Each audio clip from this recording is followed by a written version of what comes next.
In today's video, I am going to teach you how to convert screenshot to editable Figma. By the end, you'll be able to turn a static screenshot into organized editable layers you can tweak, style, and hand off. First, open Figma. You can use the desktop app or the browser, both work the same for this. Once Figma is up, go to the design file where you want the converted UI to live. If you already have a project open, you can add a new page or simply work on the existing canvas to keep things tidy. Next, open the Resources panel or the Actions search.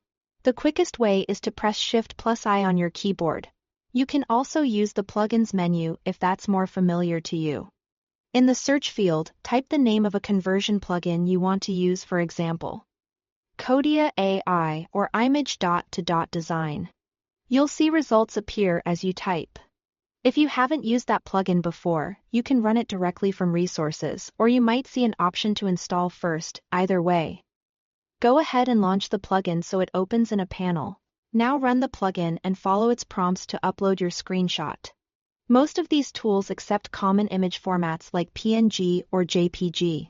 For best results, choose a clear, high-resolution screenshot without heavy compression or motion blur. If your screenshot has extra browser Chrome or background clutter, it helps to crop that out beforehand.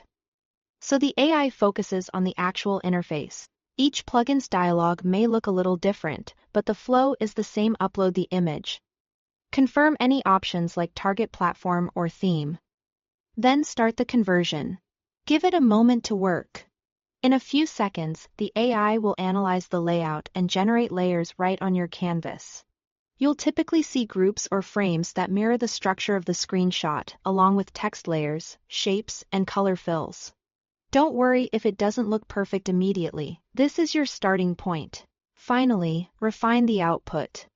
AI conversion is rarely 100% accurate.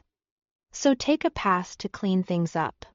Adjust fonts to the correct typeface and weights. Tighten spacing so paddings and margins are consistent, and fix any misaligned elements. Rename layers and frames so they're readable, and organize components into logical groups. If colors look slightly off, sample them with the eyedropper and apply consistent color styles. The goal is to make the file production ready neat layers. Predictable spacing and typography that matches your design system. And that's it. Open Figma, search and run the plugin. Upload your screenshot, let the AI build the structure. Then polish the details. With a few minutes of cleanup, you'll have an editable design you can iterate on confidently.